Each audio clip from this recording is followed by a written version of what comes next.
আল্লাহু আল্লাহু আল্লাহু আল্লাহ। পৃথিবীর ইতিহাসে কখনো এরকম ঈদুল আজহার সালাত কখনো হয়নি।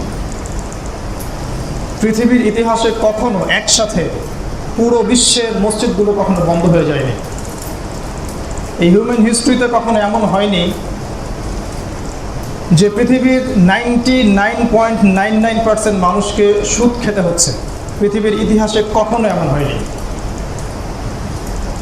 পৃথিবীর শুরু থেকে শেষ পর্যন্ত কখনো এমন হয়নি যে একটা সমাজের বা একটা রাষ্ট্রের উপরের লেভেল থেকে সমকামিতার লাইসেন্স দেওয়া হচ্ছে। কখনো এমন হয়নি। পৃথিবীর হিস্ট্রিতে কখনো এমন হয়নি যে পৃথিবীর যেদিকে তাকাবেন, যেরকম জায়গায় তাকান, আনাচে কানাচে আপনি দেখবেন খালি হত্যা আর দুর্নীতি, আর আপনি দেখবেন মুসলিমদের রক্ত প্রতিটা জায়গায় ঝরছে। হিস্ট্রিতে কখনো এমন হয়নি। ইতিহাসে কখনো এমন হয়নি যে আপনি education system, political system, economic system যেদিকে তাকাবেন দেখবেন করাপশন আর করাপশন, দুর্নীতি আর দুর্নীতি। হিস্ট্রিতে কখনো এমন হয়নি যে সামান্য সম্পদের জন্য ছেলে মাকে হত্যা করছে, ভাইকে হত্যা করছে, প্রতিবেশীকে হত্যা করছে। কখনো হয়নি। হিউম্যান হিস্ট্রিতে কখনো এমন সময় যায়নি যখন প্রত্যেক জালেম উৎফুল্ল এবং মাজলুম অবহেলিত, তাদের কথা শোনার কেউ নাই। বিশ্বের একটা অংশের মানুষ ক্রমবর্ধমানভাবে ধনী হচ্ছে এবং শক্তিশালী হচ্ছে, আর একটা অংশের মানুষ ক্রমশ দুর্বল হচ্ছে এবং দরিদ্রতা, নিষ্পেষণ, জুলুমের অতল তলে চলে যাচ্ছে। এমন পৃথিবীতে কখনো হয়নি গ্লোবালি, পুরো বিশ্বে একসাথে। আর এই গ্লোবালাইজেশন যেটা দেখছেন, এটাও হিউম্যান হিস্ট্রিতে প্রথমবার। এর আগে কখনো এমন হয়নি।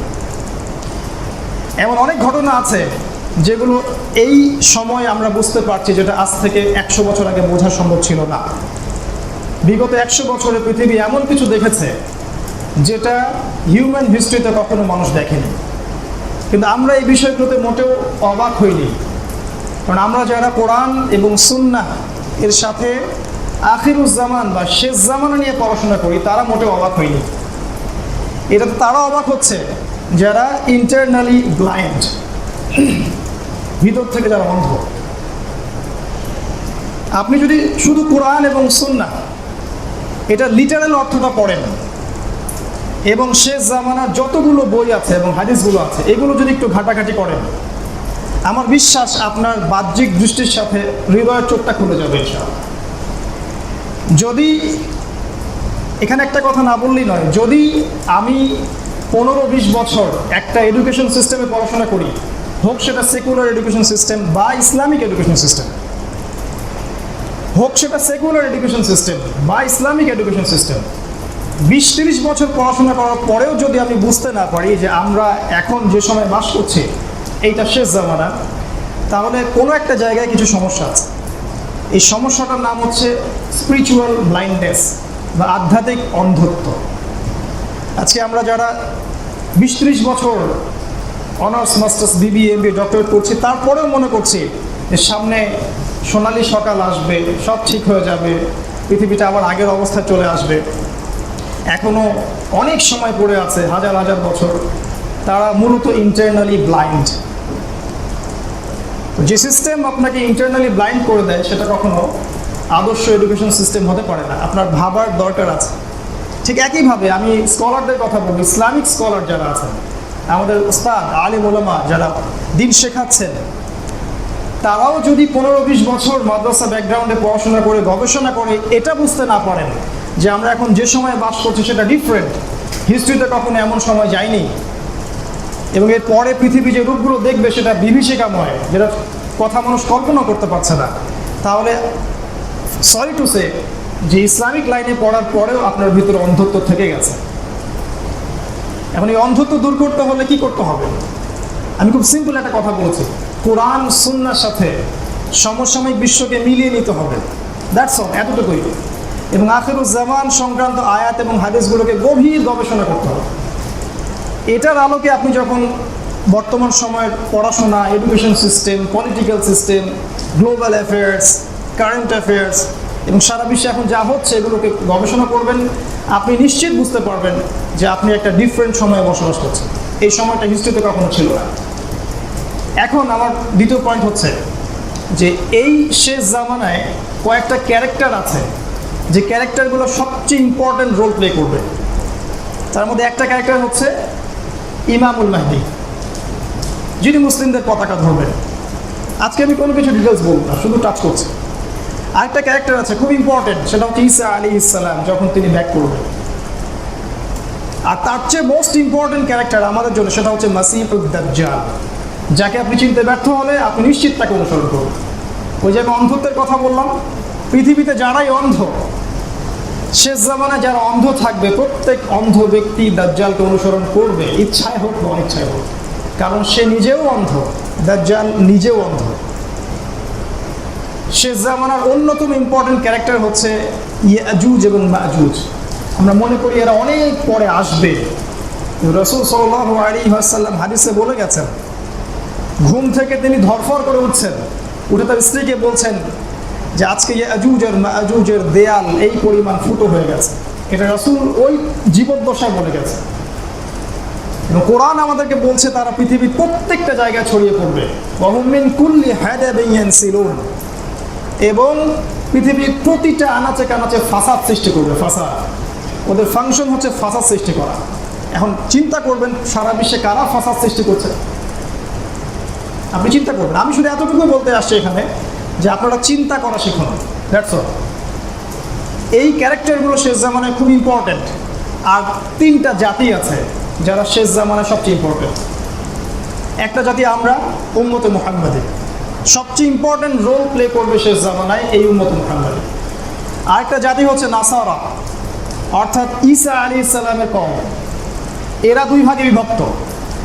এক ভাগ স্যান্টা ক্লজের ইবাদত করে, এক ভাগ সমকামিতাকে জায়েজ মনে করে, লাইসেন্স দেয়, সুদ খায়, মদ খায়, যেগুলো ঈসা আলাইহিস সালাম শিখাননি। এরা হচ্ছে পশ্চিমা সভ্যতা। আরেকটা অংশ আছে, এদেরকে বলা হয় অর্থোডক্স খ্রিস্টান। এরা কোরআন সুন্নাহর অনেক কাছাকাছি, অনেক কাছাকাছি। আর ঈসা আলাইহিস সালামকে সত্যিকার অর্থে ফলো করার চেষ্টা করে। তাই সব খ্রিস্টানই খারাপ এমন ধারণা নেবেন না, এটা ঠিক না। কোরআন আমাদেরকে বলেছে এমন কিছু ইহুদি আছে, এমন কিছু খ্রিস্টান আছে যাদের সাথে তোমাদের বন্ধুত্ব করাও হারাম। সূরা মাইদা পড়ে দেখবেন। আবার সেই সূরা মাইদার মধ্যে আল্লাহ পাক বলেছেন এমন কিছু খ্রিস্টান আছে, নাসারা আছে, যারা ভালোবাসার হৃদ্যতায় তোমাদের অনেক কাছাকাছি। এই একটা ক্যারেক্টার বা এই একটা কমিউনিটি শেষ জামানে খুব ইম্পর্টেন্ট। আরেকটা হচ্ছে ইহুদি জাতি, যেটাকে আমরা বলি মুসা আলাইহিস সালামের কওম, বনু ইসরাঈল। এরা খুব ইম্পর্টেন্ট, কারণ এরাই জেরুজালেমে দাজ্জালকে অনুসরণ করবে এবং দাজ্জালের ফলোয়ার হচ্ছে এরাই। এই তিনটা জাতি সম্পর্কে খুব গভীর পড়াশোনা করতে হবে। মজার ব্যাপার হচ্ছে আজকে ঈদুল আজহার সময় এগুলো কেন বলছি, কারণ এই তিনটা জাতি কোনো না কোনোভাবে ইব্রাহিম আলাইহিস সালামের সাথে সম্পর্কিত। ইব্রাহিম আলাইহিস সালামের দুই ছেলে, ইসমাইল, ইসহাক। ইসমাইল আলাইহিস সালাম হাজেরা আলাইহিস সালামের গর্ভে জন্ম, আর ইসহাক আলাইহিস সালাম সারা আলাইহিস সালামের গর্ভে জন্ম। ইসহাক আলাইহিস সালামের পর থেকে আসে ইয়াকুব, বনু ইসরাঈল, ইউসুফ, মুসা, ঈসা, দাউদ, সুলাইমান, সব এদিকে। লক্ষ লক্ষ নবী এদিকেই, অর্থাৎ ইহুদি এবং খ্রিস্টান জাতি এদিকে। ইহুদি এবং খ্রিস্টান জাতি বনু ইসরাঈলের মধ্যে অন্তর্ভুক্ত। আর আমরা যারা উম্মতে মুহাম্মাদি, আমরা বনু ইসমাইলের অন্তর্ভুক্ত, অর্থাৎ ইসমাইল আলাইহিস সালামের বংশ থেকে মুহাম্মদ সাল্লাল্লাহু আলাইহি ওয়াসাল্লাম। তাহলে কোনো না কোনোভাবে আমরা ইব্রাহিম আলাইহিস সালামের কাছে মিলে যাচ্ছি। এই একজন মানুষকে নিয়ে পৃথিবীর কোনো জাতির মধ্যে কোনো রকমের মানে হিংসা বিদ্বেষ আক্ষেপ নাই। ইহুদিরাও তাকে সম্মান করে, নাসারাও তাকে সম্মান করে, এবং আমরা তো তাকে অবশ্যই সম্মান করি। তিনি হচ্ছে ইব্রাহিম আলাইহিস সালাম। আরেকটা মজার ব্যাপার হচ্ছে এই ইব্রাহিম আলাইহিস সালামের যে জীবন, তার জীবনে যে নবুয়ত, সংগ্রাম, হিজরত, দাওয়াত, সাফল্য, ব্যর্থতা, এই প্রত্যেকটা বিষয়ে একজন নবীর সাথে হুবাহু মিলে যায়। একজন নবীর সাথে অন্য কোনো নবীর সাথে হুবাহু মিলে যায় না। সেই নবীর নাম হযরত মুহাম্মদ সাল্লাল্লাহু আলাইহি ওয়াসাল্লাম। আপনি জীবনের যে কোনো ক্ষেত্রে তাকাবেন রাসূল সাল্লাল্লাহু আলাইহি ওয়াসাল্লামের জীবনীতে, দেখবেন সেটা ইব্রাহিম আলাইহিস সালামের সাথে মিলে যাচ্ছে কোনো না কোনোভাবে। এজন্যই হয়তো আমরা দরুদে অন্য নবীর নাম নেই না। আমরা আল্লাহুম্মা সাল্লি আলা মুহাম্মদ ওয়া আলা আলি মুহাম্মদ কামা সাল্লাইতা আলা ইব্রাহিম। কেন এখানে ঈসা বলা যেত না, বা মূসা বা সুলাইমান? আল্লাহ পাক বোঝাচ্ছেন এখানে আমাদেরকে যে এই নবী আর এই নবী দুইজনের জীবন, কর্ম, সাফল্য, দাওয়া, নবুয়ত সবই একরকম। আমরা যদি একটু চিন্তা করে বুঝতে পারব।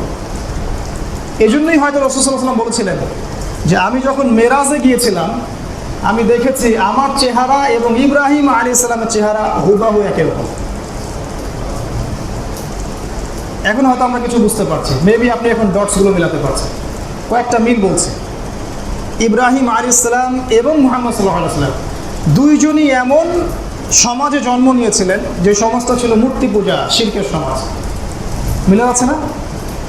ইব্রাহিম আলাইহিস সালাম এবং মুহাম্মদ সাল্লাল্লাহু আলাইহি ওয়াসাল্লাম দুইজনের পাশে তাদের স্ত্রীরা পাহাড়ের মতো দাঁড়িয়েছিলেন।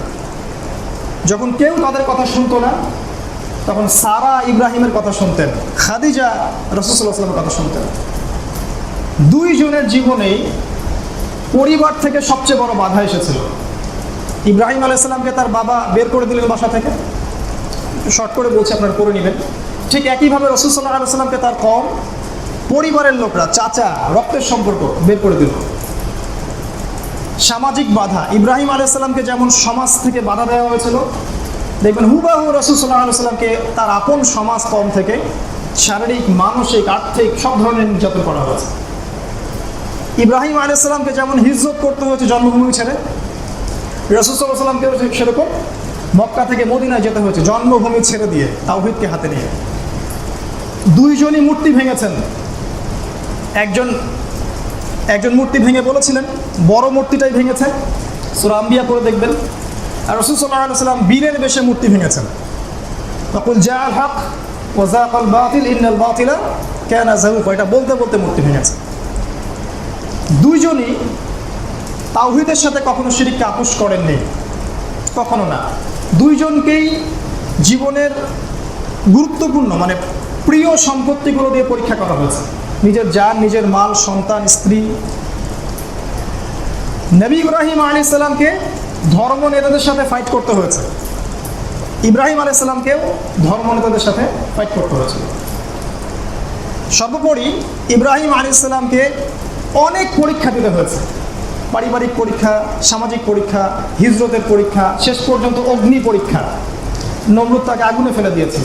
ঠিক একইভাবে রাসূল সাল্লাল্লাহু আলাইহি ওয়াসাল্লামকেও বদর, উহুদ, খন্দক, খায়বার সব জায়গায় পরীক্ষা দিতে হয়েছে। হুবহু মিলে যাবে, দেখবেন হুবহু মিলে যাবে।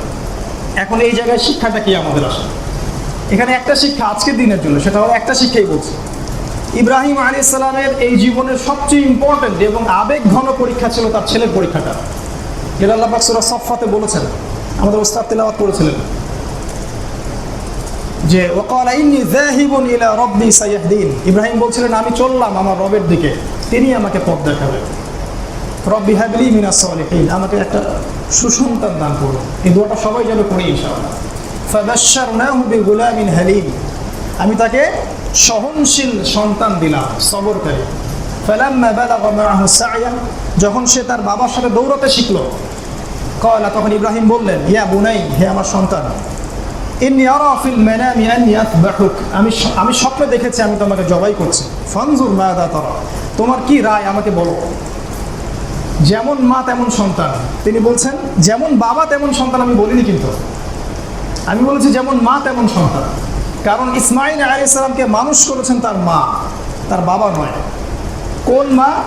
যেই মাকে তিনি রেখে আসলেন মরুভূমিতে, যেখানে পানি নাই, খাবার নাই, আর তিনি বললেন যদি আল্লাহর আদেশ হয় আল্লাহই আমাকে হেফাজত করবেন। এই মায়ের সন্তান ইসমাঈল আলাইহিস সালাম। মাদের জন্য শিক্ষা আছে এখানে। তিনি বলছেন বাবা আপনি স্বপ্নে যা দেখেছেন তাই বাস্তবায়ন করুন। সাতাজিদুনি ইনশাআল্লাহু মিনাস সাবিরিন, আমাকে ধৈর্যশীল পাবেন ইনশাআল্লাহ। ফালাম্মা আসলামা ওয়া তাল্লাহু লিল জাবিন, আল্লাহ পাক এত সূক্ষ্মভাবে বলেছেন কথাগুলা। অতঃপর বাবা যখন ছেলেকে উপর করে শুইয়ে দিল, যদি কোনো পিতা তার কাঁধে সন্তানের লাশ বহন করে থাকেন তাহলে এই ফিলিংসটা বুঝতে পারবেন। বাবা যখন ছেলেকে ডান কাঁধে শুইয়ে দিল, ঠিক যেমন কবর দেওয়ার সময় আপনার ডান কাঁধে শুইয়ে দেন, তখন আল্লাহ পাক আর স্থির থাকতে পারলেন না। আল্লাহ বলেন ইয়া ফানাদাইনাহু ইয়া ইব্রাহিম, আমরা তাকে ডাকলাম, হে ইব্রাহিম, কদ সাদ্দাক্তা রুইয়া, তুমি তোমার স্বপ্নকে সত্যায়ন করেছো এবং এটা তোমার রবের পক্ষ থেকে পরীক্ষা ছিল। ওয়া ফাদাইনাহু বিযিবহিন আযীম, আমি একটা মহান একটা কুরবানি সেখানে দিলাম। ওয়া তারাকনা আলাইহি ফিল আখিরিন, এবং কিয়ামত পর্যন্ত আমি এটা রেখে দিলাম, যুগ যুগ ধরে মানব জাতি এটাকে স্মরণ করবে, শ্রদ্ধা করবে এবং এটাকে পালন করবে। এই ঘটনাটাই আজকের ঘটনা, আজকে আমরা সেটাই সেলিব্রেট করি। এই শেষ জামানায় এসে আমরা যদি এই জিনিসগুলো থেকে মূল শিক্ষাগুলো বের করতে না পারি, তাহলে কোনো না কোনোভাবে আমরা হয় দাজ্জালের ফিতনায় পড়ে যাব, অথবা কুফফারদের ফিতনায় পড়ে যাব, অথবা ইয়াজুজ এবং মাজুজদের ফিতনায় পড়ে যাব এবং শয়তান আমাদেরকে জাহান্নামে নিয়ে যাবে। এই জামানায় এসে আমাদের উচিত হবে আমরা যেন ইব্রাহিমের জীবন, ইসমাইল আলাইহিস সালামের ত্যাগ, তার মায়ের সবর এবং নবী মুহাম্মদ সাল্লাল্লাহু আলাইহি ওয়াসাল্লাম যেভাবে এগুলোকে বাস্তবায়ন করেছেন সেভাবে যদি আমরা করতে পারি, ইনশাআল্লাহ আমরাও ইনশাআল্লাহ ইব্রাহিমের মতো আল্লাহ পাকের কাছে সম্মানিত হব, আলাইহিস সালাম ইসমাইল আলাইহিস সালামের মতো সম্মানিত হব এবং সর্বোপরি ইনশাআল্লাহ তাআলা এই দিন বিজয়ী হবে, তাওহীদ প্রতিষ্ঠা হবে এবং সমাজ থেকে জালেম উৎপাটিত হবে, মাজলুমের হাসি আবারও দেখা যাবে ইনশাআল্লাহ। আমি শেষ করার আগে শুধু কয়েকটা পয়েন্ট বলে, শিক্ষার পয়েন্ট বলে শেষ করছি। 5 মিনিট সময় নিচ্ছি ইনশাআল্লাহ। দেখুন, দুইজনের ক্ষেত্রেই ইব্রাহিম আলাইহিস সালাম কখনো তাওহীদের সাথে শিরককে আপোস করেননি। শেষ জামানার প্রতিটা মুসলিমের উচিত আমরা যেন কোনো অবস্থাতেই শিরকের সাথে আপোস না করি। এই আপোসহীন চেতনাটা ইব্রাহিমের শিক্ষা। তিনি আপোস করেননি, পরিবার ছাড়তে হয়েছে ছেড়েছেন, হিজরত করতে হলে হিজরত করেছেন, প্রয়োজনে মূর্তি ভেঙেছেন, প্রয়োজনে তিনি নিজের মাতৃভূমি ছেড়ে দিয়ে একদম দূরে কেনানে গিয়ে থেকেছেন, তারপরেও তিনি শিরকের সাথে আপোস করেননি। এটা আমাদের প্রথম শিক্ষা। দ্বিতীয় শিক্ষা হচ্ছে, যখন আপনি তাওহীদের উপরে থাকবেন, আমি তাওহীদের উপরে থাকবো, আল্লাহর পক্ষ থেকে পরীক্ষা আসবে। আল্লাহ পাক সূরা বাকারায় বলেছেন 124 নম্বর আয়াতে, ওয়াইয ইবতালা ইব্রাহিম রাব্বুহু বিকালিমাতিন ফাতান্নাহুন্না, যখনই আল্লাহ ইব্রাহিমকে কোনো না কোনো পরীক্ষা করেছেন, প্রত্যেকটা পরীক্ষায় সে পাশ করেছে। তারপরে আল্লাহ পাক বলেছেন, ইন্নী জাইলুকা লিন-নাসি ইমামান, তুমি যে এখন পরীক্ষায় পাশ করেছো, এখন আমি তোমাকে মানব জাতির নেতা করলাম। তাই আল্লাহর পক্ষ থেকে পরীক্ষা আসবে যখন আপনি তাওহীদ এবং সুন্নাহর উপরে থাকবেন। আর যদি আমরা পরীক্ষায় পাশ করতে পারি, আল্লাহ পাক আমাদেরকে সম্মানিত করবেন, আল্লাহ পাক এটা বলেছেন। 2 নম্বর শিক্ষা হচ্ছে এটা। 3 নম্বর হচ্ছে আত্মসমর্পণ। ইব্রাহিম আলাইহিস সালাম সম্পর্কে আল্লাহ সূরা বাকারার 121 নম্বর আয়াতে বলেছেন, ওয়াইয ক্বালা লাহু রাব্বুহু আসলিম ক্বালা আসলামতু লিরাব্বিল আলামিন, যখনই আল্লাহ তাকে বলেছেন আত্মসমর্পণ করো, তিনি সাথে সাথে আত্মসমর্পণ করেছেন। আমরা একটু ভাবি নিজেদের দিকে যে আমরা কি আল্লাহর জন্য সব কিছু আত্মসমর্পণ করতে পারছি? হারাম রিজিক ছাড়তে পারছি, সুদ ছাড়তে পারছি, ঘুষ, জিনা, ব্যভিচার, দুর্নীতি, করাপশন, আল্লাহ বিরোধী আইন শাসন এগুলো ছাড়তে পারছি না। তার মানে এখনও আমরা পরিপূর্ণ ইসলামে ঢুকতে পারিনি। এটাই সত্য, এটাই চূড়ান্ত সত্য। আমরা এখনও পরিপূর্ণ ইসলামে ঢুকতে পারিনি। যখনই আল্লাহর কোনো আদেশ আসবে, সাথে সাথে সারেন্ডার করতে হবে। এটা ইব্রাহিম আলাইহিস সালামের সুন্নাহ, এটা মুহাম্মদ সাল্লাল্লাহু আলাইহি ওয়াসাল্লাম করে দেখিয়েছেন। এটা যদি শেষ জামানে আমরা করতে পারি, ইনশাআল্লাহ আমরা সফল হব। 4 নম্বর হচ্ছে, এই শেষ জামানার প্রত্যেকটা মাকে হতে হবে হাজারা আলাইহিস সালামের মতো। প্রতিটা মা, তাদেরকে জন্ম দিতে হবে ইসমাইলকে। এখন আমরা আমাদের প্যারেন্টিংয়ের দিকে তাকাই একটু। আমরা আমাদের সন্তানদেরকে নিয়ে কি আশা করে থাকি? বড় হবে, সরকারি চাকরি করবে, ব্যবসা করবে, বাড়ি করবে, গাড়ি করবে, এই তো, এর বেশি কিছু না। শেষ জামানায় শেষ বয়সে আমাকে এসে দেখবে একটু। কিন্তু হাজারা আলাইহিস সালাম এমন করে চিন্তা করেননি। তিনি আল্লাহর জন্য এমন একজন সন্তানকে জন্ম দিচ্ছেন যার বয়স মাত্র 12, 13, 14, তাকে বলা হচ্ছে তোমাকে আল্লাহর জন্য কুরবানি হতে হবে। সে বলছে না প্রস্তুত। একটা যুবক ছেলে দেখেন এখন যে আল্লাহর জন্য এইভাবে কুরবানি করতে প্রস্তুত থাকে। আমি বলছি না নাই, কিন্তু তাদের সংখ্যা অনেক কম। শেষ জামানার যুবকরা যদি ইসমাইলের মতো হতে না পারে, যখনই আল্লাহর হুকুম আসবে তখনই আল্লাহর জন্য দাওয়াত এবং জিহাদে ঝাঁপিয়ে পড়তে হবে, নিজেকে উৎসর্গ করতে হবে আল্লাহর পথে, নিজের জান, নিজের মাল, নিজের হায়াত, রিজিক সব কিছু। এরকম চেতনা, ইসমাইলি চেতনা না আসে, এই যুবকদেরকে দিয়ে শেষ জামানে কিছুই হবে না। এরা প্রত্যেকেই দাজ্জালকে ফলো করবে, যেমনটা এখন করছে। যুবকদেরকে দেখেন, হয় পর্নোগ্রাফি, না হলে মদ, না হলে গার্লফ্রেন্ড, অথবা পলিটিক্যাল পাওয়ারের পিছনে দৌড়াচ্ছে, আর কোনো কাজ নাই। আমি যদি ভুল হয়ে থাকে আমাকে কারেক্ট করবেন। অথবা এমন জায়গায় সে পড়াশোনা করে জীবনটা নষ্ট করছে যেটাকে অন্ধ করে তুলছে, অন্ধ, ইন্টারনালি ব্লাইন্ড। ইসমাইলি চেতনা যুবকদেরকে ধারণ করতে হবে শেষ জামানে, এটা একটা শিক্ষা। 4 নম্বর 4 নম্বর বলছিলাম, এই হাজরা আলাইহিস সালামের মতো হতে হবে আমাদের মাদেরকে, এমন সন্তান জন্ম দিতে হবে যারা ইসমাইলের মতো হয়। আর 5 নম্বর যেটা বলতে চাচ্ছিলাম, যে যুবকদেরকে হতে হবে ইসমাইলের মতো। আমাদের এই যে কোরবানির পশুটা, আমার বাসার ছাগল, আপনার বাসার গরু, এরা ইসমাইল। আপনি ওদের চোখের দিকে কখনো তাকিয়েছেন? ওরা জানে যে ওদেরকে এখন কোরবানি হতে হবে। সিরিয়াসলি বলছে, ওরা জানে যে ওদেরকে এখন কোরবানি হতে হবে। আল্লাহ পাক ওদেরকে এটা জানিয়ে দিয়েছেন। কই, তারা তো ভয় পায় না, তারা তো পিছুপা হয় না, তারা তো আপনার অনুগত হয়ে যায়। আপনি যখন ছুরি চালান তারা গলাটা পেতে দেয়। খেয়াল করে দেখবেন, কোনো কোনো পশুকে দেখবেন রাত্রেবেলা কাঁদছে, খেয়াল করে দেখবেন, খেয়াল করে দেখবেন, ওরা জানে জিনিসটা। কিন্তু যে কুরবানি করছে সে কি ইব্রাহিম হতে পেরেছে? আমরা যারা কুরবানি করছি আমরা কি ইব্রাহিম হতে পেরেছি? আমাদের পশুটা ঠিকই ইসমাইল হয়ে গেছে। আমাদের মারা কি হাজরা হতে পেরেছে? আমরা কয় ভাগ হবে, কত বড় গোশত, কত টাকা দিয়ে কিনলাম? আল্লাহ পাক কি বলছেন? লা ইয়ানালুল্লাহু লুহুমুহা ওয়ালা দিমাউহা। এর রক্ত মানুষ হচ্ছে, আমরা কিচ্ছু পৌঁছায় না আল্লাহর কাছে, ইল্লা তাকওয়া, তোমাদের হৃদয়ে তাকওয়া ছাড়া। ওই পশুটা সফল, সত্যি সফল। যখনই ও জান বের হয়ে গেছে তখনই সে জান্নাতে চলে গেছে। আল্লাহ পাক এই প্রতিটা পশুর ব্যাপারে আমাদেরকে জিজ্ঞাসা করবেন যে নিয়ামতগুলো আল্লাহ আমাদেরকে দিয়েছেন, আমরা শিক্ষাটা নিতে পারি না। আমাদের ইবাদতগুলো কেন যেন মেটেরিয়ালিস্টিক হয়ে গেছে, বস্তুবাদী, স্পিরিচুয়ালিটি উঠে গেছে, ভিতরে আধ্যাত্মিকত্বটা উঠে গেছে। আল্লাহ পাক আমাদের বোঝার তৌফিক দান করবে। সন্তানদেরকে ইসমাইলি চেতনায় বড় করতে হবে। যুবক ভাইদের প্রতি রিকোয়েস্ট থাকবে, নিজের জান, নিজের মাল, নিজের সময়, শ্রম আল্লাহর পথে ঢেলে দেন। কাউকে ভয় করার দরকার নাই। পৃথিবীর কোনো শক্তিকে ভয় করবেন না। পৃথিবীতে কোনো জালেম টিকে থাকেনি, থাকবেও না। এখন আপনি যা দেখছেন তা থাকবে না। এই মহামারী শেষ মহামারী নয়, এরপরে আরও মহামারী আসবে। এই জুলুম শেষ জুলুম নয়, এরপর আরও জুলুম আসবে। পৃথিবীর প্রতিটা জায়গায় তাকাবেন, দেখবেন মুসলিমদের নির্যাতন। এখানে আপনার রোল কি? আপনার রোলটা কি? এই উম্মাতে আপনার রোলটা কি? একটা চাকরি, একটা সুন্দরী মেয়ে কি আপনার জীবনের সব কিছু? আপনার করণীয় কি? আপনার কাছ থেকে অন্য কি পাচ্ছে? এটা নিয়ে ভাবেন। যা আছে আপনি তাই নিয়ে নেমে পড়েন। আপনি বলতে পারেন বলেন, লিখতে পারেন লিখেন। আপনি ভালো অনলাইনে কাজ জানেন, সেটা দিয়ে দাওয়াতে কাজ করেন, খেদমত করেন, দিনের জন্য কিছু করেন। আমি এটাই বলতে চাচ্ছি, দিনের জন্য কিছু করেন। কবরে যাওয়ার আগে কিছুটা করে যান। আপনার ওই সামান্য চেষ্টাই ইনশাআল্লাহ ইসলামকে বিজয়ী করবে, অথবা এই রশিটা ধরার ক্ষেত্রে একটু শক্তি যোগাবে।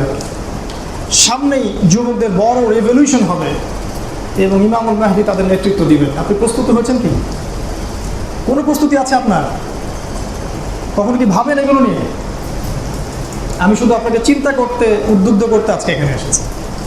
এই 4-5টা শিক্ষা বললাম, ওই পশুর মধ্যে শিক্ষা আছে।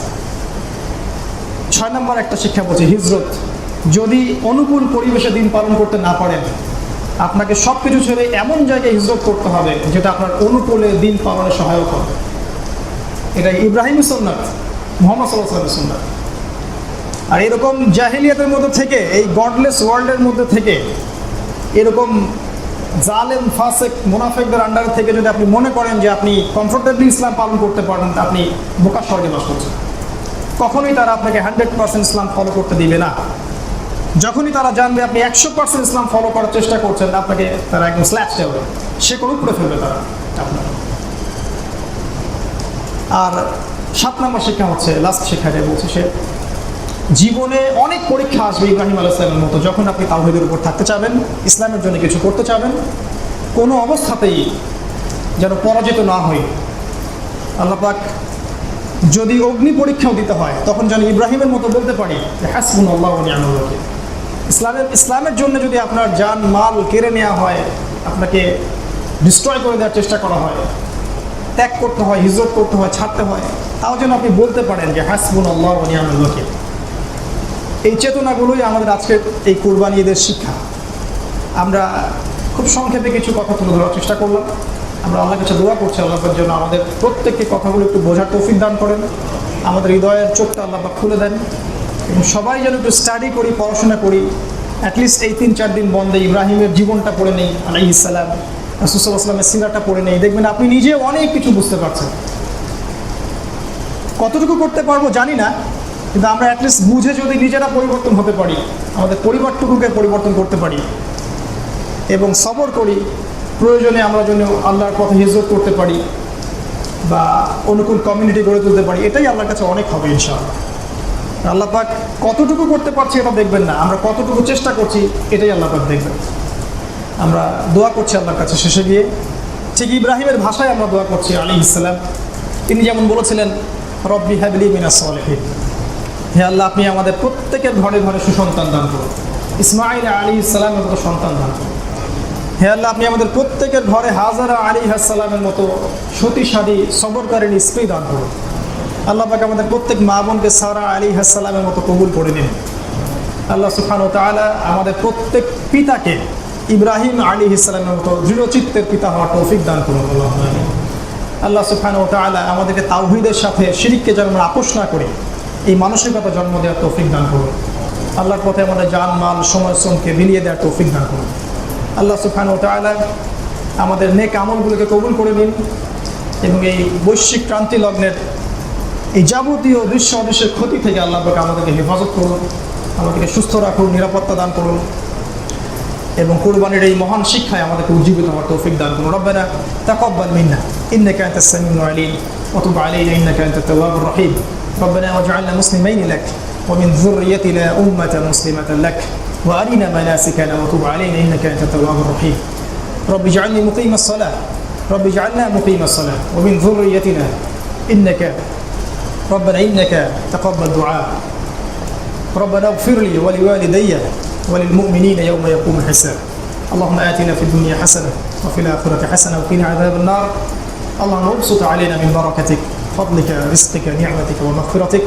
اللهم إنا نعوذ بك من هذه البلاء، إنا نعوذ بك من هذه الطاعون ومن كل أثره ومن المرض والجنون والجذام ومن سيء الأسقام يا أرحم الراحمين. سبحان ربك رب العزة عما يصفون وسلام على المرسلين الحمد لله رب العالمين. السلام عليكم ورحمة الله وبركاته.